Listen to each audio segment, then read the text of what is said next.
இப்போ பாரு chicken mutton பண்ணுறோமோ இன்றைக்கி பன்னீரில் பிரியாணி பண்ணுறோம். பன்னீரில் எப்படி பிரியாணி பண்ணலான்னு பார்க்கலாம் வாங்க.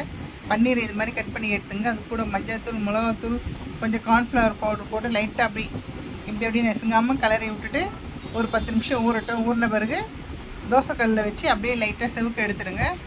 அப்போ தான் பன்னீர் சாதத்தில் போட்டாலும் உடையாமல் வரும். அதுக்காக தான் பாருங்கள் இது மாதிரி சூடு பண்ணி எடுத்து வச்சுக்கலாம். இப்போ பிரியாணி எப்படி செய்யலான்னு பார்க்கலாமாங்க.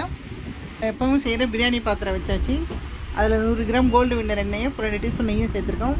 ஏலக்காய் 10, கிராம்பு 5, கொஞ்சம் பட்டை போட்டிருக்கேன், பிரிஞ்சி இலை போட்டிருக்கேன், 2 பச்சை மிளகா, 200 கிராம் வெங்காயம். இந்த 1/2 கிலோ அரிசி தான் இது போட்டு பண்ணுறது. 200 கிராம் வெங்காயம் தான் போட்டிருக்கேன் நான்.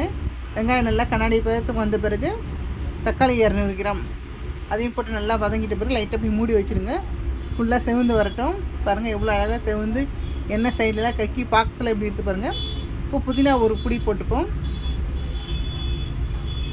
மிளகாத்தூள் 1 டீஸ்பூன் தான் போட்டிருக்கேன். ஏன்னா இதுக்கு காரம் ரொம்ப தேவையில்லை.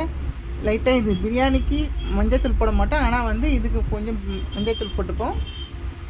உப்பு 1 டீஸ்பூன், 1.5 டீஸ்பூன் போட்டிருக்கேன். எல்லாம் சேர்த்து நல்லா கலக்கி விட்டுடலாம்.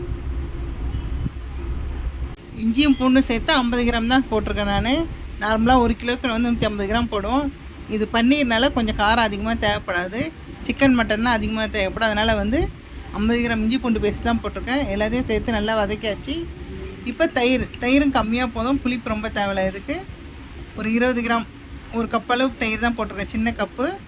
இப்போ ஊற வச்ச அரிசியை இதில் கலந்துக்கலாம். சாதத்தில் அப்படியே அந்த கிரேவிலேயே போட்டு நல்லா கிளறி விட்டுடுவோம். இது ஒரு விதமான டேஸ்ட்டில் வரும் சாப்பாடு. கொதிக்க வச்சு போடுறது ஒரு பக்கம்னா இது ஒரு பக்கம் நல்லாயிருக்கும் செய்கிறதுக்கு. பிரியாணிலேயே எத்தனையோ வகை இருக்குது இல்லையா, நம்மளுக்கு தெரியாது தான்.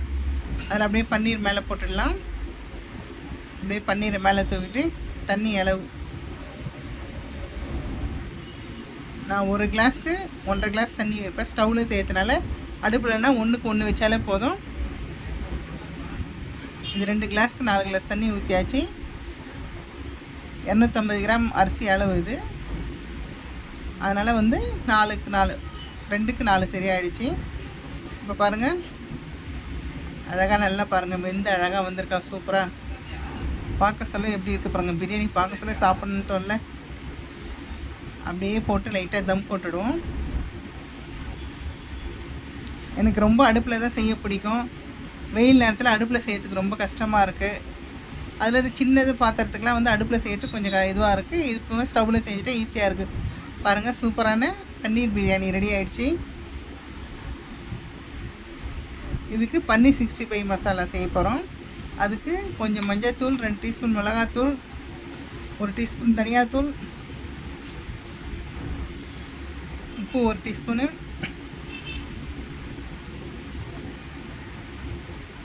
கரம் மசாலா கொஞ்சம் சேர்த்துக்கலாம்.